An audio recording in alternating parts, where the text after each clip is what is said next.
கண்களுக்கு 2 கண்களுக்கும் அடியில் கருப்பாக கருவளையம் காணப்படும்.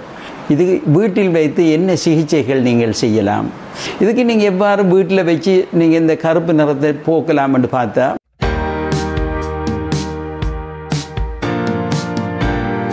கியூக்கம்பரை எடுத்து என்ன செய்யுங்கன்னு சொன்னால், அது சின்ன துண்டுகளாக வெட்டி அதை கண்ணில் அப்படியே அதில் நீங்கள் கொஞ்சம் சாஞ்சி கொண்டிருந்து கண் 2 அப்படியே வச்சு அதை காலையிலையும் பின்னரும் அப்படி செய்து வந்தீங்களா அது நல்லது.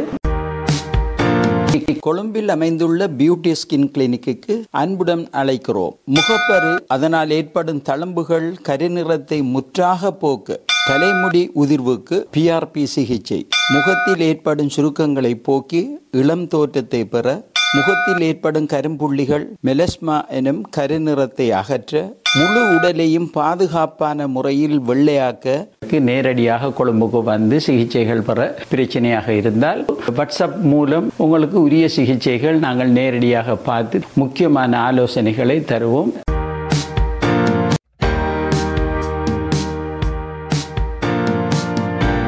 நீங்கள் ஐஸ் கட்டி எடுத்து நீங்கள் என்ன செய்யலாம், ஒரு சீல துண்டொன்றில் ஐஸ் கியூப்ஸ் எல்லாம் எடுத்து அதை எடுத்து நீங்கள் அந்த இடத்துல வந்து காலையில் எழும்பினுடனே ஒத்தனை மாதிரி இந்த 2 கண் பிரதேசத்துக்கு நீங்கள் எடுத்தீங்கன்னா இந்த வீக்கமாக இருக்கிறது குறைவடைந்து கொண்டு வரும். தினசரி செய்யலாம்.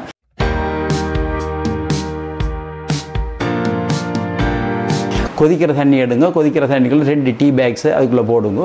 போட்டுட்டு அதை எடுத்து அதை என்ன செய்யுங்க சொன்னால் கொஞ்சம் ஆற விட்டு அதை ஃப்ரிட்ஜில் அப்படியே வைங்க. ஃப்ரிட்ஜில் அப்படியே வச்சு நல்ல குளிராக இருக்கிறது அப்படியே எடுத்து 2 கண்ணிலையும் வச்சு ஒரு 10 மினிட்ஸுக்கு அப்படியே வச்சுக்கொள்ளுங்க.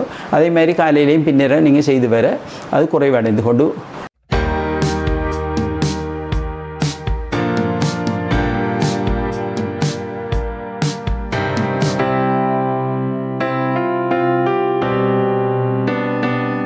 சிலர் போதிய அளவு நித்திரை கொள்ள மாட்டார்கள். அது ஒரு முக்கியமான காரணம்.